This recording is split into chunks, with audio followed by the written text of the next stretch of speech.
have been in the payroll industry, Oh my Bryan? gosh. I would claim almost 23 years. So it'll be 23 years in August. Yeah, it looks like you're what we would have called a retread back in the day, right? So you came back to I'm a TruPay. Was I retread. reading that right? No, that's correct. Yeah. I started in 2000. Actually applied to an ad in the newspaper back when we did that. Um, and it was a pay choice licensee so the pay choice software, which I don't even think is around anymore.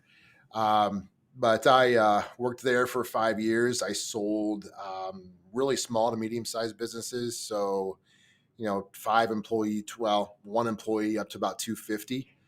We had a small division, probably 400 or 500 clients, and then they sold us back to payroll associates. This is around 2005, 2006. And then we started up Pay Choice, which I don't know if you remember. Pay Choice had a couple licenses on the East Coast. Then Sage purchased us, but in the meantime, I knew an owner of TruPay, and he was kind of my mentor back at the licensee, and said, "Hey, come over here." Spent 8 years at TruPay. We were a Millennium shop, so we sold the Millennium payroll software.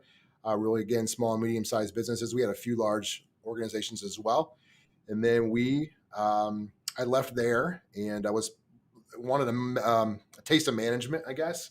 So I left and went to a management role that wasn't available at TruPay at the time. So left and went to a company called Interlogic Outsourcing. And I went there and I worked in multiple roles. Had multiple, just worked at, we had a lot of dioceses that we did payroll for, which is a weird, interesting niche that we were part of. I worked on partnerships, worked on selling, managing our Atlanta office and our Philadelphia office. So I was traveling quite a bit with that role. Really loved that role. The company ended up going through some issues, and PrimePay purchased us back in 2019. So spent a year and a half at PrimePay, and then COVID hit, and I actually got out of the industry for a little bit. Went to a company called Carew and worked, which was more of an employee engagement software, wasn't HCM related. And then got a call from Mark to come back to TruPay, and that's how I ended up back here. So, yeah. So a couple of things there. A newspaper for you younguns out Oh there. yeah. That was when we used to actually read news on a piece of paper. It was amazing. Yeah. If you were one of the fortunate, somebody deliver it direct to your door. Well, Actually, one of my first jobs, fun fact, was delivering newspapers, and I was terrible at it because I was back then and still am today, as anybody on our team can tell you, not good at financial management. So I'd get the money, or I'd struggle to harass the people for the money. I'd have those people. There was a 3-legged dog on my newspaper route that would chase me. It sounds like it's out of a movie, but it was the meanest little dog, and it had 3 legs, and it would chase me down their driveway every time. But you know what? You touched on something in there I want to hit on, because we didn't have it in our notes on topics we're going to talk about, but I think it's really important because this happened to me when I was in corporate America. I wanted a management job. Finally, got the opportunity to get management leadership jobs, and then realized, like, oh, wait a minute. There's a lot more responsibility. it is. My upside is lower than what it was when I was an independent producer. Right. And, the expectations are much higher and the stress is much higher. So like that equation never quite balanced out for me. And I've taken on many leadership roles over the years and, taken on a bunch of different individual producer roles. You've obviously stayed in a leadership role and you are in one today. What do you think makes for the person who should and could be in that leadership role versus those who should be listening to this and think like, maybe you're just better suited to stay in that individual contributor role?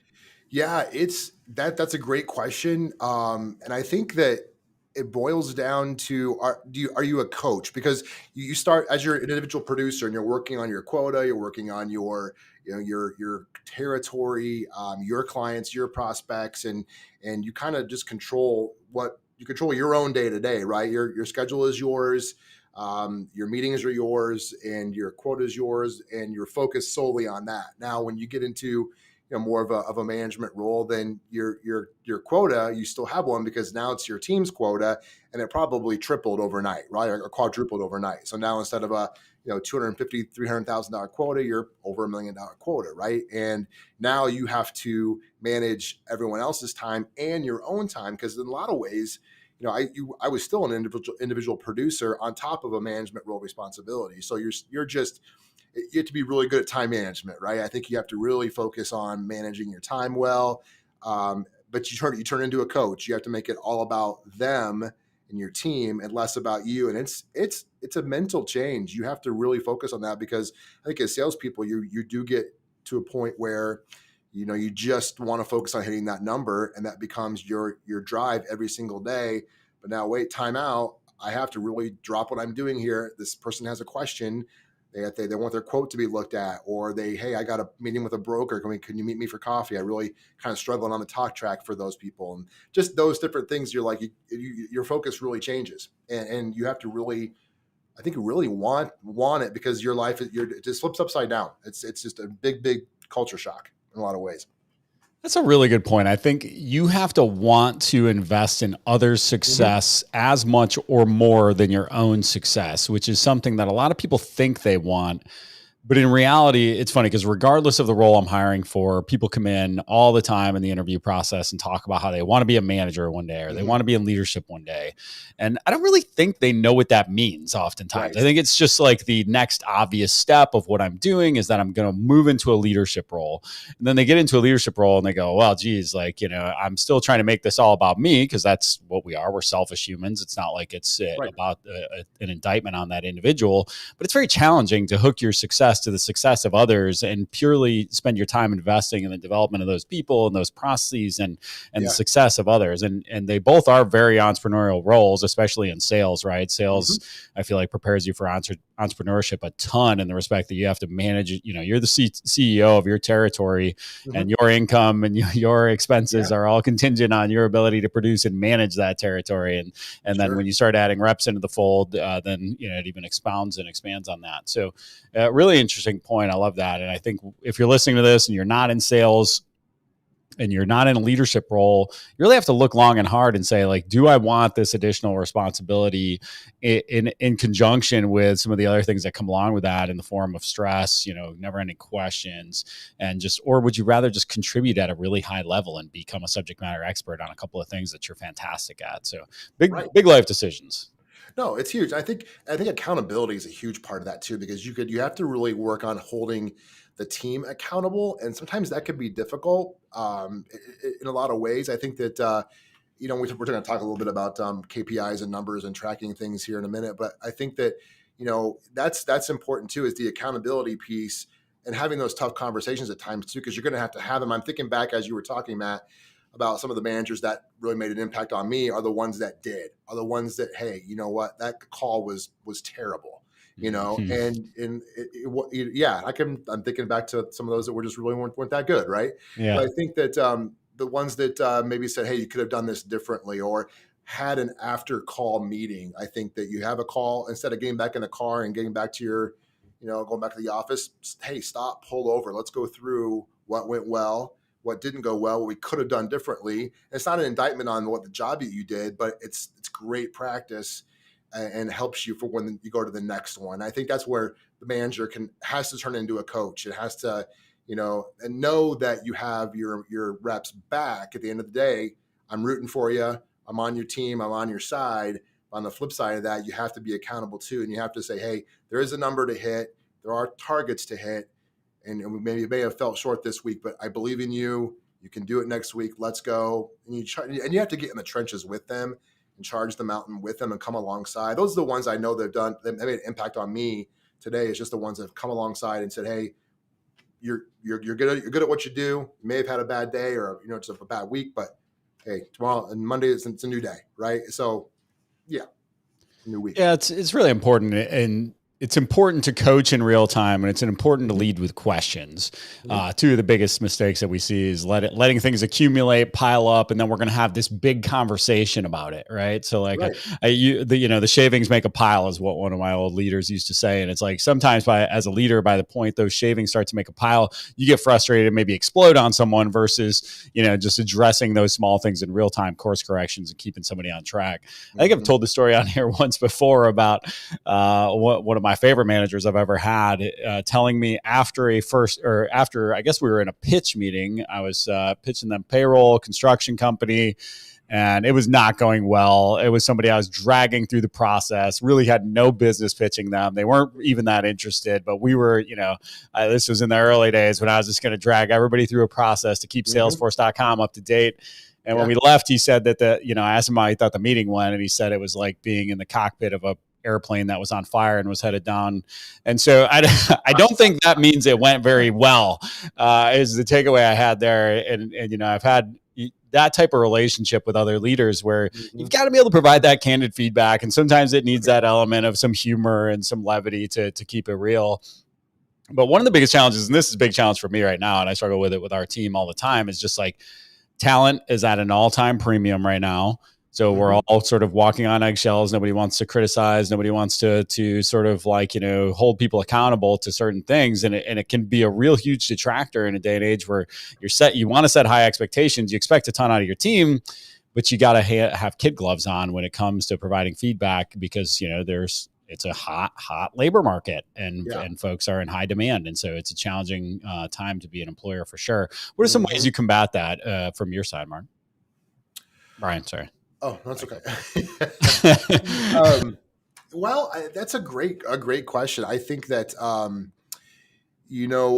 again, to my point earlier about just getting in the trenches with them and you having those tough conversations, but doing it in a way that, just comes across like you have their back and that you're in it to win it with them. I think that's the best way to do it is just to say, hey, and to give them your attention and your time. Because I think in a lot of ways that you can say it, but you got to walk the talk, right? I think that in some ways that I've seen managers too that just say, hey, you got to do A, B, and C and hit these numbers at the end of the week. And maybe they get busy and they just don't talk to you the rest of the week. You don't see them until the following week, and they get busy. And it's just if a manager says, hey, we got these targets to hit and I want to review with them on Friday. Well, come Friday, you better have that meeting with that rep and you better make sure you make the time for them, because if you don't, then I think the rep starts to get to a point where, hey, if they don't care, then why should I care type of an attitude, which is, I think, is a pretty dangerous place to be,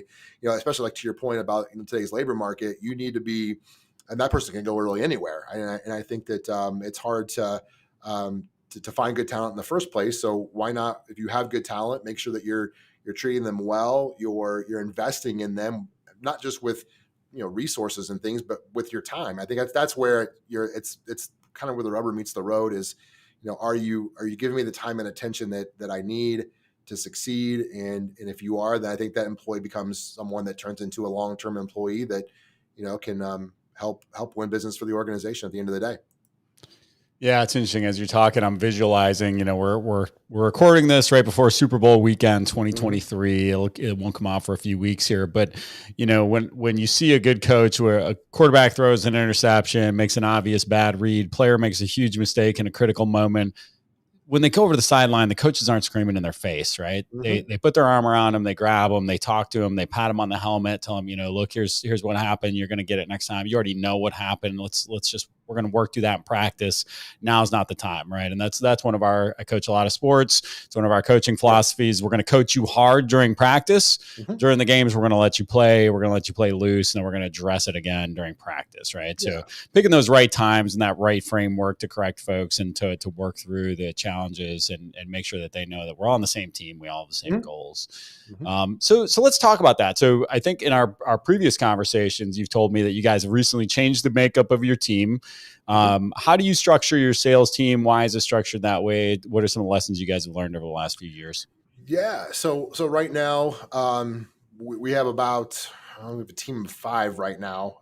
We just hired a few that cover really. So we're based in Northern Indiana near Notre Dame. So that's where we're located. That's where TruPay is physically.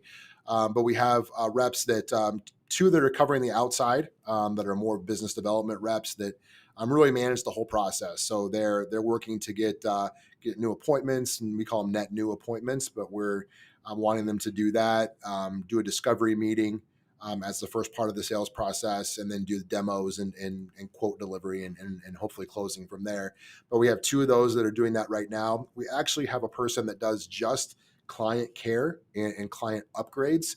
So that person is specifically calling on the client base, and they are working to continue to develop a relationship with them, getting to know them and their needs. So for today, for example, they might just be a payroll only client. But hey, have you looked at our HR module?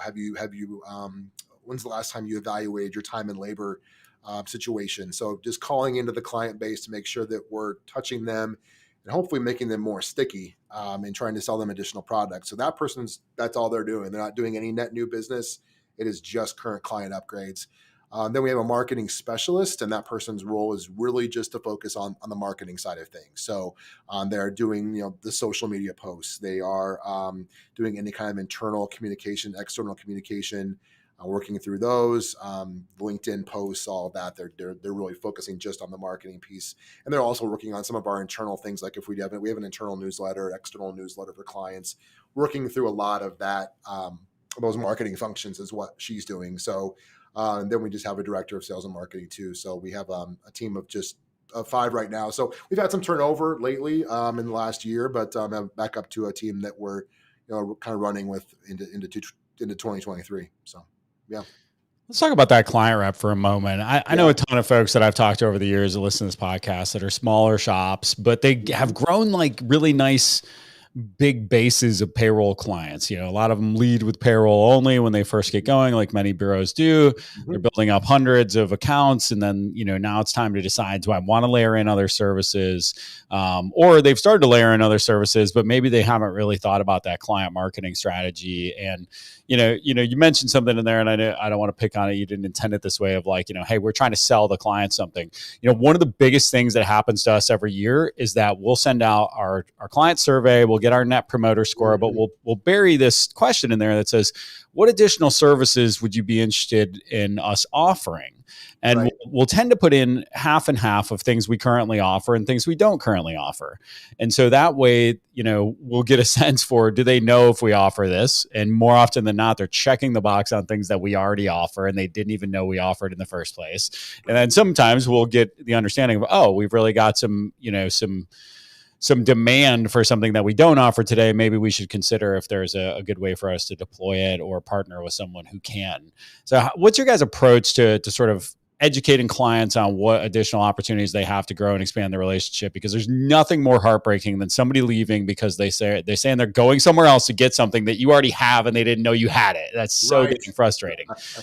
Yeah, I was just going to say that because we just had one this morning where we had a client that we ended up meeting with and saving, and because they didn't and adding some additional services because they just really didn't know we had that, right? But yeah, to your point earlier, I think that instead of selling something, really the intent is to really do a client review, like to sit down and say, hey, we want to make sure. And I think on the sales side of things too, we really try hard to, do a 30, 60, 90-day review, and really make sure that, hey, you've gone through the implementation process. From my perspective, I like to kind of just, hey, we've sold the deal. Here's what's going to happen. Here's the process that you're going to follow with our implementation team. I'm going to kind of back out a little bit. Now, you always have access to me, right? You can always reach me if you need to, but you don't want me processing your payroll. You don't want me implementing your payroll. You want the experts to do that. But on the flip side of that, hey, we're going to touch base here in 30 days. We're going to see how everything went. We're going to see, hey, how could this have gone better? Any additional services you thought about during the process that I didn't touch on initially, those types of things. And then we're going to do this the same time, 30, 60, 90 days. And then, hey, you can always reach me. You can always reach out to me, and we can always have a conversation about how things are going with TruPay and your relationship with us. But I think the initial part is huge. But then, as you mentioned earlier, with the client role, that's really their goal, is to kind of say, hey, you've been a client for 6 months, a year, 2 years. When's the last time you evaluated really just your entire process again? Like, hey, almost treating it like we're trying to earn your business again. Because a lot of times you're right, they won't reach out until it's almost too late and say, hey, we just switched to someone else, and they didn't know what services you had. So I think it's really important to do the review with the client and do that multiple times during the year. And that person's role really is to do that, is to focus on, hey, how are we doing? They have a set, a list of questions to ask and follow up on. And a lot of ways too, Matt, when you asked about how we're getting the new products in front of clients and new things that come on board that we know about at TruPay, but how do we get it out to our client base? I think the podcast that I do helps us do that. We interview, some people that might be some of our partners, and we get that information out to them via our podcast. And then we also do, webinars as well, where we talk about a new product or a new service, and then send that out to our clients as well to join our monthly webinar and discuss new opportunities and ways that we can help improve upon your HR and payroll processes as well. So, yeah. Yeah, and you can check out their podcast at TruPay.com. You'll see it right on the menu. Yeah. And we'll put it in the show notes as well. But a couple of things there you mentioned that are really important is like when this is done well, it's equally as an extension of support, right? Because now I'm providing better support. What's the next thing you hear all the time when you get a new client is that haven't seen anybody from Paychex in 4 years, and like ever since the sales guy left, I haven't seen anyone. And so that's, quite frankly, understandable for a lot of us. It's not like our client success reps are going to go out and visit clients once every 6 months, but your client sales folks can be an extension of the support team. And if you're earlier stage and you've got a support person that's just, would love to earn some more money, why not incentivize them to have these quarterly or semi-annual reviews where they're going through the client and they're doing a white space report ahead of time so they know what are some possible upsell opportunities, because it's a natural conversation. Hey, you've called us 5 times about having issues with this thing. We offer this solution. Here's how much it costs. Let's talk about it. It's just a really easy upsell opportunity and an opportunity to spiff out or comp out your support team and also provide better service while, too often people get stuck in the, I don't want to sell my clients. I don't want to upsell them. I don't want to upsell them. We've talked about this on here before too. I mean, your average client sales rep is carrying about $500,000 quota. And the reason why is because there's a ton of opportunity to go out and upsell clients if you got a decent sized book of business. So, well, and I think one way too, I think it's a great time to ask for referrals. I think it's a great time. And I think going back to managers that you remember, I have one that for our team back at TruPay, when we talked about, hey, we're not going to let you turn a deal in unless we know who the client's banker is, who their CPA is, and who their broker is. And that you couldn't get it through, which is, I love that. To this day, I still do that because I think it's a wonderful way to get in front of additional centers of influence, and that those may lead to opportunities. But I think it's a great best practice is to do that. And again, during those client reviews, you can ask them, about different relationships, who they use. If they're not happy with some of those, it might be a good time to bring in another. Say you have a banker that you're trying to get a lead for them. Maybe may have given you a lead or two in the past and you want to reciprocate. I think it's a great time to say, how are your relationships with your other vendors? And I think it's just a way to become a resource, right? To be able to become, I know we're talking a little bit about how to get endorsed too later on, but I think that's an important way. You got to be a resource to them. You got to add value and almost become like a consultant and for their business. And it's kind of how the industry has really morphed and changed over the years, for sure. Yeah. And I think that's always the goal, right? We all talk about being a trusted advisor. A lot of us will use the word consultant in the titles, which is, the number of people that have positioned themselves as workforce management consultants that are a month out of college and went to school for phys ed is amazing. But the other piece of that, though, is, this is the sale that most of us enjoy more and more on the other side of the table these days, because the facts are out there. 70% of the deal is done before you have communication with the prospect, right? They're doing their research. Even if you cold call them and open that door, they're going to go online before that meeting. They're going to figure out 70% of what they need to know without you. So what is that additional value you can provide above and beyond your service offering that is going to see you as a trusted advisor? So too often we've looked to the CPAs and the bankers as the trusted advisors, and we kind of layer on top of them. Whereas now we have this unique opportunity to really put ourselves at the center of that conversation and bring the others in around us. I think that's a great point. So like you said, it kind of feeds into the next part of this of talking about gaining access, talking about getting indoors. What is the primary way that your team episode we're about to drop? Zach and I, our director of business development, just did a last 10 deals review where we just pick apart our last 10 deals, last 10 closed won. How did we get in the door? What were the services? What did the sales process look like? What were the competition? Exercise I've been doing for years and years and years. And, for us, of those 10, I having a little trouble recalling now, but I'm pretty sure 10 out of 10 were some form of referral or inbound. Mm-hmm. Tell me a little bit about your gaining access process, where the bulk of your deals are coming from, and what you guys are doing to get indoors these days. Yeah. Well, it used to be, back in the day where you used to put 100 brochures in your car and you were an office on wheels for the next, month or so, right? And you just walk into places and drop information off your card and your brochure, and then you would follow up from there. So that was pre-COVID in a lot of ways.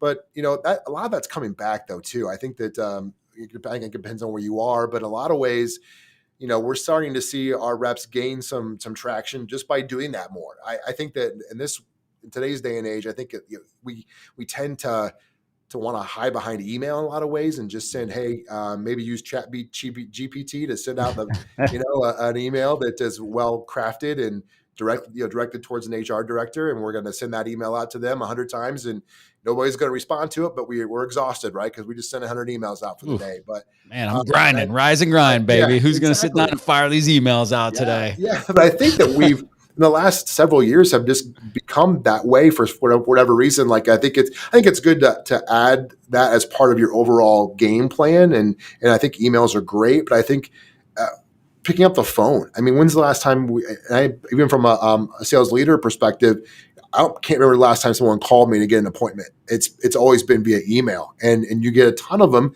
and you're to the point where you get so many of them, you just don't see them, or you tend to just delete them and move on. But I think that, getting back to just picking the phone up, calling, and really just going through the process of asking for an appointment still works. And I think that's just a way that we do it here. I think that we had a new rep that started in the last 90 days that is doing a tremendous job of just picking the phone up and calling and getting appointments that way. And it just hey, I mean, it blows your mind because that's how we used to do it back, 20 years ago. And today, 20 years later, it still works.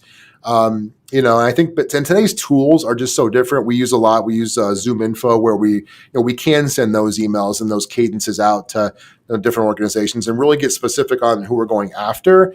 But I think a lot of ways, and I think LinkedIn posts work well too. And I think I mentioned our podcast earlier, but using different podcast episodes to say, hey, just be different, and to send out an email with a podcast episode attached that, hey, I thought of you, thought this might be a good episode for you to listen to and to learn more about us.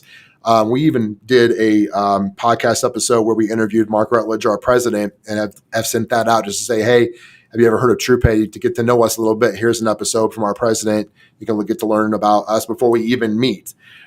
Even doing one on implementation. So I have recorded one with our implementation director and talked about how is our process different. If you go with us versus one of the big guys, what are we going to do different? And we spent 45 minutes going through the process of what a client can expect. Because you and I both know that you're at the end of the day, that's the tough part, is trying to convince someone to change what they're doing and to go through that process of changing vendors, which can be sometimes, an adventure, I guess, or it's work, right?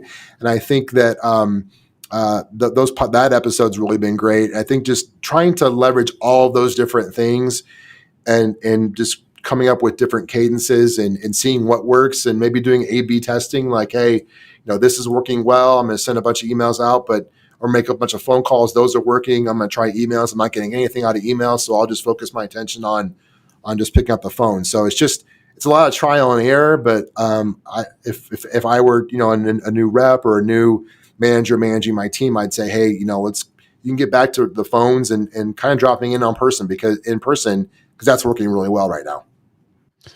I couldn't agree more, in the respect that me as a buyer as well, of if you show up here, I'm going to remember that, right? Like, hey, you're probably going to, if nothing else, I'm going to hear that you came by. I might not come out and see you, but I'm going to know that you came by. You bring something physical, you leave it. I'm going to have it in this pile of junk that's all over my desk here that's getting out of control. But then you following that up with an email and a phone call. And, I pulled up while you're talking, a local 10 touch campaign that we recently did. It's been one of the most successful outbound campaigns we did in a while. It was tied to an acquisition. touch one, mailer, value first in the mailer, right? The mailer was a resource we sent out, not a, hey, I'm going to call you and try to sell you something. It was, hey, here are some free HR resources. Right. Followed up with an email with a video, followed up with a LinkedIn connection request, followed up with a call, followed up with another email, followed up with another call, followed up with an email, followed up with a call. It says 10 on the thing, but that's only 8 touches. But either way, wait a minute. It says local 10 touch campaign is the title, and there's only 8 touches in here, man. This is you robbed me of my last 2 touches. But I think too often people get hung up on one of those channels and say, I'm all in on email, I'm all in on LinkedIn, I'm all in on phone, whatever it is. Right. The reality is you got to do a blend, and it's that, third, fourth, fifth touch where you might finally break down the door for some of these folks. They may come in on that second, third touch. You just don't know. But too often I just see people firing, to your point, I'm just going to fire off a bunch of emails and that's it. And I'm not going to put in the work to really make it a one-to-one thing. So yeah, in this particular campaign, I think we put less than 100 accounts in this campaign and shook out at least 5 deals, which is unheard of for as far as a hit rate, but it was super targeted in that we knew who their provider was. We knew they were acquired. And so we were able to kind of go right after it. Yeah, that's great. All right. So let's pivot over to, so we talked about the sales team, kind of philosophy of going out and gaining access, fishing from a bunch of different ponds. So what's the next kind of natural thing there, or sort of previous natural thing is like key performance indicators. What are you guys measuring? What have you learned from that? Why do you measure those particular things? Let's talk a little bit about that. Yeah, we measure quite a bit. And maybe I think in some ways we may measure a little bit too much, but I think a good indicator of some of, and really some of the score, we call them scorecards, but the scorecard measurables that we use are, number of new clients sold, like how many clients are you selling every week? What's that total amount? We have a goal of a number that we want to hit each week, and we measure to that number. And then we also talk about, add new dollars added to the pipeline. Pipeline's everything, right? So if you don't have a pipeline, you're going to be in trouble eventually. And I think that we have a number that we want to hit. We want to add that each week to the pipeline and make sure that we're doing that consistently. And then we're tracking really total new revenue sold. We want to see exactly how much revenue we're bringing in each week. And then we want to go after a specific target market. We really are focusing really 50 and above is what we're really trying to focus on with TruPay. So we're really saying, hey, how many meetings are we having that are focused in that target market? Because we really don't want to go below that 50 employee mark if we can help it. We want to go above that. So we want to make sure we're tracking how many meetings in our target market. And then how many proposals are we generating in that target market as well. And then we're also going after net new appointments. So discovery meetings, how many of those are we having each week? We're targeting those. And then how many demos are we doing of the software as well? How many are we having through the week? So those are the categories that we're doing. We're also tracking, though, how many current clients that we're meeting with each week as well. And we've gone as far as tracking, how many CPAs are you meeting with, how many bankers, and how many insurance brokers are we meeting with each week too. So I said earlier, it's a lot to track, which I think it is. We're automating most of this, but I think it's a good way to kind of get a good snapshot of what's going on in the organization from a sales perspective. And when we're going into management meetings and with meetings with the ownership, you're able to really dial in and say, here's where we are, here's what the pipeline looks like. Because that's again, pipeline for me is everything. You want to know what's in the pipeline, what's coming. So that way implementation knows exactly what to prepare for, what resources they need to have for these accounts that are coming on. So I think that it's very important. But again, if you aren't measuring to those KPIs, if you aren't keeping track of them consistently and not having discussions with your team about them, then it becomes, why, from a rep's perspective, why am I even bothering? If they aren't going to worry about these numbers, why should I worry about these numbers? So you have to really, really get focused on tracking them, but also explaining to your team why it's important that we're tracking these, because that will help them, update Salesforce or update HubSpot or whatever CRM you use to track this information. That's critical, and you have to make sure that that's done consistently. How are you guys handling and we have a very similar, I pulled up our dashboard here while you're talking weekly new pipe added, monthly new pipe added, weekly opportunities closing. One of the things we're focused big on this year is increasing the average deal size. So we're a little bit different in that we're 50 and under predominantly. Yeah. And so we lead with a PEO, which is obviously a higher average deal size. And, we do, for the sales reps, I would love for them to be on that sort of higher, more in that 15 to 35 employee range than that, 0 to 15 employee range, because that makes your life a lot easier. And that's a really sweet spot for PEO and ASO deals, that kind of 15 to 35 employee range. So we want to keep folks in there. Looking at total closed won, monthly new opportunities, weekly new opportunities, weekly quota tracker.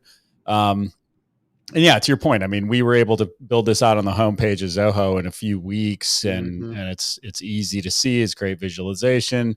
Wonderful job, Zach. Give you a shout out. I know you'll be listening to this at some point, and the dashboards look tremendous.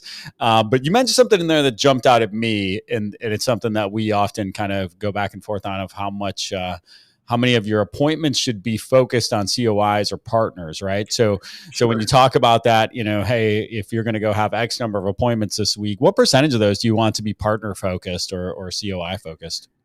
I'm always really a lower percentage. I think that for me, and I go back 23 years, right, from when I first started in the industry. I think that the goal, the number we always tried to search for or shoot for was 6 appointments, 6 net new meetings a week with different organizations, and then you filled in your time with your centers of influence meetings. And it always used to be kind of like 2 clients, 2 CPAs, two brokers, 2 bankers. So that's kind of what we really tried to fill in. And they're ingrained in my head with these numbers and trying to hit those numbers each week. So yeah, I think it's a lower percentage. And I think, again, to your point, I think you guys are looking at under 50, and a lot of your CPA leads are going to be that under 50, right? So I think that we're trying to go more. Maybe we can spend more time in the broker community, learning, trying to get more time with them to get to some larger organizations. But I think it's a lower percentage with the centers of influence. It's kind of trended that way. I think it's important, though. I think it's something you should continue to do, because you just never know from a networking perspective who knows who and who can get you into a door. But I think that it's becoming. I've seen you're just trying to focus more on you're getting involved with more large organizations and spending less time with centers of influence, but not to neglect them. I hope that comes across well, because you don't want to neglect them. You want to stay in front of them, and from a name recognition perspective, from a marketing perspective. But I think that you need to be able to make sure that you're not spending all your time just having coffee all the time with centers of influence. You want to make sure you're moving your accounts through the pipeline consistently. Yeah, it's interesting, because you're absolutely right. Ours is flopped a little bit in that we need to spend a pretty substantial amount of time with them. Whereas when I used to sell up market, it was, first of all, we weren't even allowed to, because they were owned by a small business, those relationships. So it was like, brokers were our thing, right? So you want to get aligned with healthcare brokers who are selling 50 plus, assuming you're not competing with them. Now the big thing that we try to focus on when you look at the partner side of the house is just making sure that we're giving that value first, that we're creating new opportunities for them, and that we're not just going out.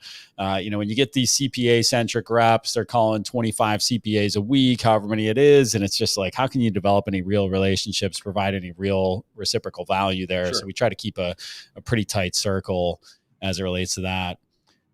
Now, and it's funny you say that thing about the 6 appointments, because, and I apologize if my audio keeps cutting in and out. I'm just getting these little notices on the bottom of my screen. So hopefully this recording actually works. But otherwise, it's been a hell of a conversation. Yeah, it's been fun. My first boss told me when I first started in this industry, he's like, look, man, I was coming into an underperforming territory. It was the only territory the previous year that the person did not make President's Club, and that was year 2007. I came in 2008, which, as you know, in 2008, the economy melted down.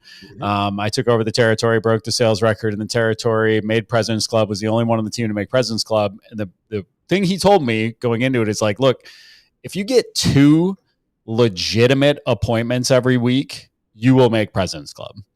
And what he meant by that is like, legitimate being that key word, right? Like, taking 6 people and having 4, that you just kind of, once again, dragged into that process and cajoled over the phone because you're just really good on the phone. But if you just get two people that actually have some genuine interest and might go through a sales process with you, the size of the deals, you're going to work them out where you're going to get a couple of home runs in there and you're going to hit your nut. And he was right. And that was, I definitely had a lot more appointments than that because I was a little bit more brute force, but a lot of them were terrible appointments and I would drag him along on all those appointments. And that's, listen, newer sales reps, you didn't hear this from me, but your sole job in the early days is to get your manager to come on appointments with you so that he can or she can close deals for you while you set appointments and then reap the commissions afterwards. And eventually you'll figure out how to close those deals on your own, but just be a glorified appointment setter for a while and it'll treat you well. That's all I was for the first 6 months. That's a great point. All right. Anyhow, so bouncing around a little bit there, definitely good stuff on those KPIs. I think it's interesting too, as well, of just how easy it is to track this stuff. Even if you don't have a sales team and you're just like, what am I going to track? Looking at that pipeline is so huge of just a simple, hey, if you're not going to track every appointment you have, track every real opportunity. And just that way, when it closes and you look back at year end, it's always been very sort of, relieving to me, even when we haven't had sales reps in territory, to be able to pull up data out of the CRM and say, oh, here's how much we booked last year. Because bookings versus real revenue are kind of hard to translate, right? So if I book a $50,000 deal in July, it's a great booking that's going to mean a lot in the long term, but it doesn't mean a lot to me in July because I don't recognize all that revenue inside that year, and it's harder to report against, right? So you don't really know what your bookings versus revenue, which is an important thing to understand. So definitely make sure that you put something in place, even if you don't have salespeople. You need a CRM. I'm pretty sure I just did this same proclamation in another episode that'll be released about the same time. But all right, so. Yeah. Well, you're right, because I think the technology is so different than when we got back into started the industry too, right? I think that there are so many different tools out there, and they aren't easy to set. I mean, they aren't hard to set up, I should say. I mean, I think it's you spend the time to get the dashboards working, and then you can just do your day job. You can get the appointments, you can run them through the process, you can continue to build your pipeline. Whereas those dashboards are collecting all the data, and they're helping you manage those opportunities, but it's helping you manage your business too. And I think that technology has really helped us to do that, whereas before it was more of a challenge. Yeah, if I'm going to give like one broad, there's a million CRMs and a million different reasons to choose each one, but like just pick the one that integrates with your email provider. Like if you just, all things being equal, if it's got a Gmail integration and you use G Suite and like it's going to work seamlessly and report things in and out and allow you to update things directly from natively inside of Google, that should rise to the top of your list. Because most of the other functionality starts to get very similar after a while. All right, so let's talk about you're closing all these deals. You guys are just crushing it out there. And so now the deals start flowing in. Like you talked about that pipeline, right? We got a tsunami of deals coming in and we got a support team that's maybe not ready for all those deals. How do you guys maintain the good relationship with your support and implementation folks to make sure that everybody gets what they need out of this relationship? I'm so glad when you sent the email over this morning, such a great question.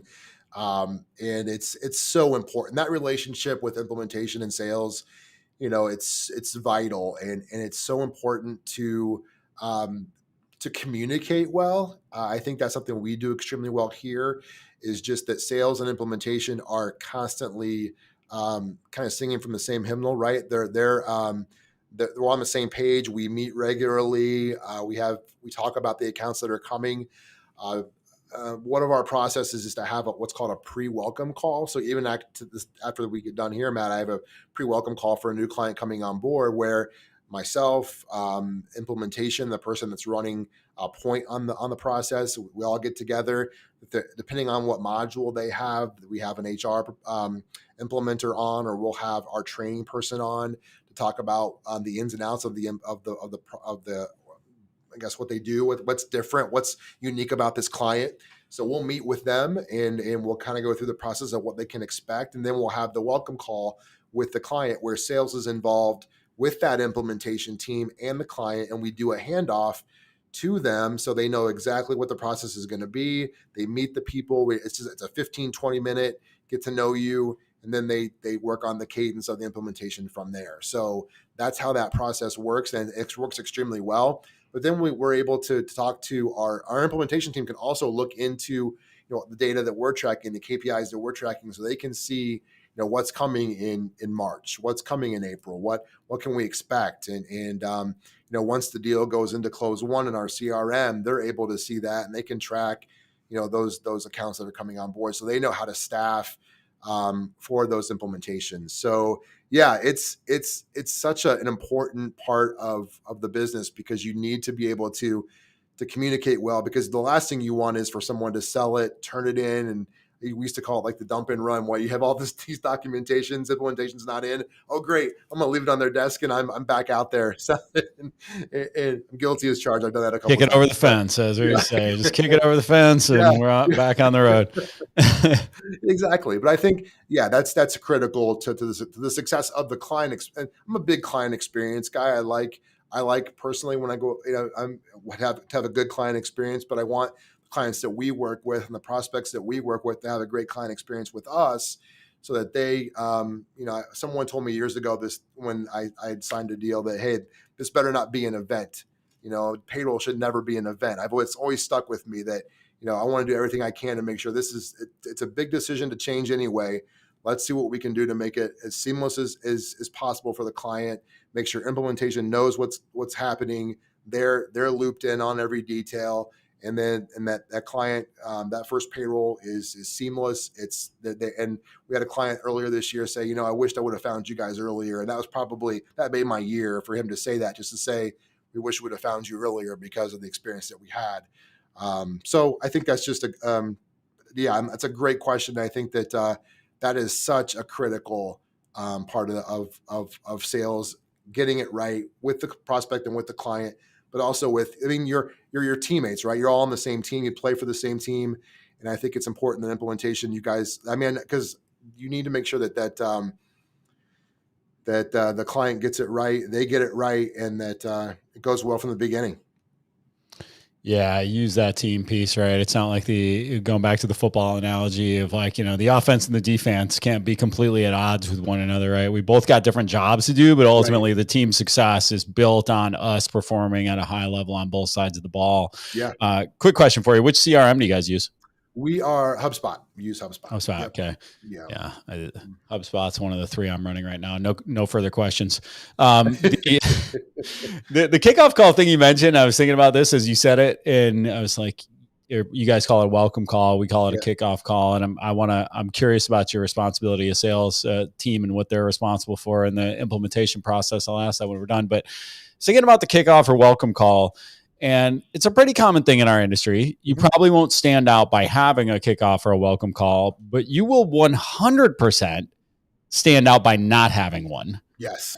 So if you don't have a formal sort of, hey, here's what the process looks like, here's the best way to communicate with us, here are the expectations for the implementation, here's the team that's going to be working with you, let's meet your team, let's hear your expectations, and have that powwow to get the thing going. And some clients hate it, because they view it, they get done after a half hour and they go, did we do anything there? Like, I want to get going. I want to get going. I want to get going. And that's fine. That's usually more in the small business space. That's usually more our world.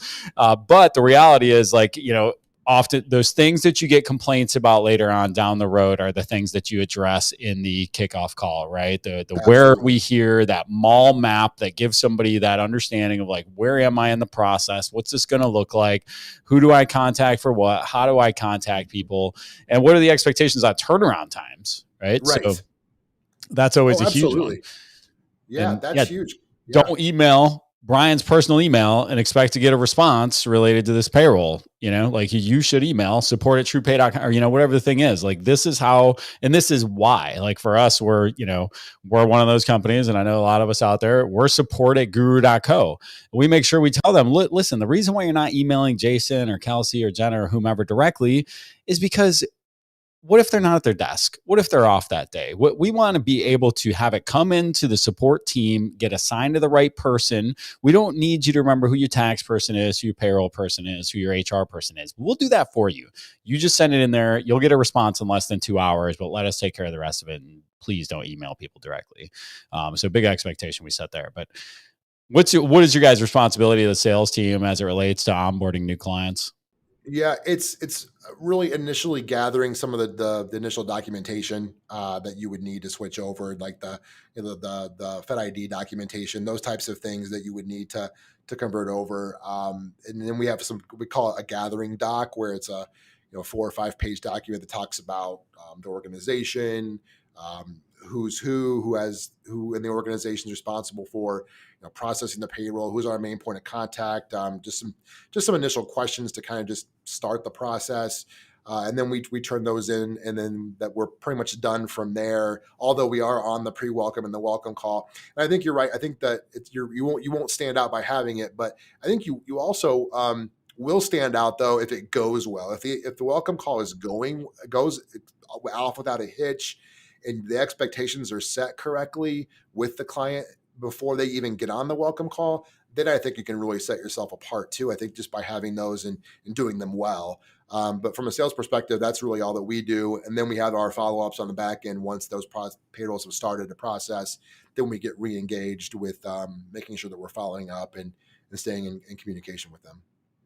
Yeah, and you're right. I mean, I minimize it a little bit just because it is not, unique, but in reality, back to that, hey, I haven't seen my paychecks rep in 4 years. And so you're creating comfort and trust. And let's face it, we also have this obstacle as local regional providers where somebody's planting that seed on, are you really comfortable with this company? Like, didn't you hear about that other company that took everybody's money and ran with it and moved to the Caymans? Like, so creating some comfort and trust in the early going is important for a ton of reasons, but a well done kickoff and welcome call is definitely one of the easier ways to do that. And you nailed it. I mean, it's just part of the client experience. We want to roll out that red carpet, make them feel good, and warm and fuzzy. And, the more sales is involved in at least facilitating, love that. We do that sort of pre-call as well to make sure the handoff is solid, give the implementation team some of those great nuggets that sales already has, so they're not asking a bunch of redundant questions, which is the other super annoying thing when you buy something or start a new service and they ask you a bunch of questions you've already told sales or you've already filled out in forms, or ask you to re-enter your name 65 times into 65 different forms instead of doing some of it for you or automating it. So it definitely just gives you that ability of credibility, trust, comfort in that relationship. Absolutely. And one thing we do different too during those pre-welcome and welcome calls, we actually have the person that will be their day-to-day service rep after they get through implementation, just so they get to know who that person is. Because I think a lot of ways you look at your national providers, and I've seen this happen and I'm sure you have too, Matt, time and time again, where the client goes through implementation, they run their first few payrolls, they get sent over to your day-to-day client care person, and they have no idea who they are. They have no idea who this client is. They're almost starting through implementation again after they've gone through probably 2 months of implementation. And to me, that has to be the most frustrating thing about our industry, is when you get a larger provider in there and that's the way they operate, then it just leads to frustration. It's great for us because we can come in there and hopefully win a new client. But I think that we try and mitigate that by having that person at least, hey, you're not going to see me for a while, but once you get through implementation, I'll be your day-to-day client care person. You can always reach me. Now back to your implementation. We'll see you later. But I think it's great to have that initial contact, so that way they know that person's involved with the client from the beginning. There is no fumble in the exchange, right, when it goes from implementation to service. And that's where I think, again, another piece where you can really outshine the competition is in that little minute detail right there of, making sure that you're not going through implementation twice, really. I love that. We're very topical for us right now. We're at that growth stage right now where we just literally made the decision this week where we're going to have dedicated implementation people. We've always had the philosophy that it's very nice and kumbaya for them to have the same person setting them up that's going to be serving them later. It's a great experience for them. The support person gets to know them better, but the reality is that it's just getting to be too chaotic, and that people can't properly serve clients and implement a bunch of clients all at the same time. And so we've fallen in line with everybody else, and we're in the process of hiring some implementation only folks.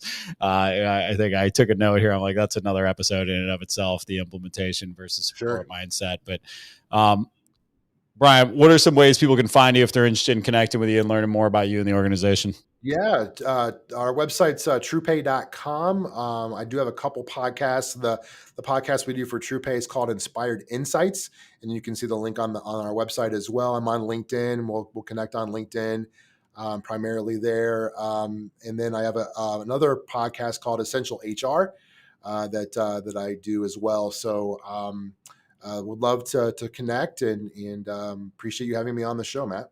Awesome, man. We'll link to all that stuff in the show notes. Appreciate it a ton. Great to see you as always. Absolutely. Thanks.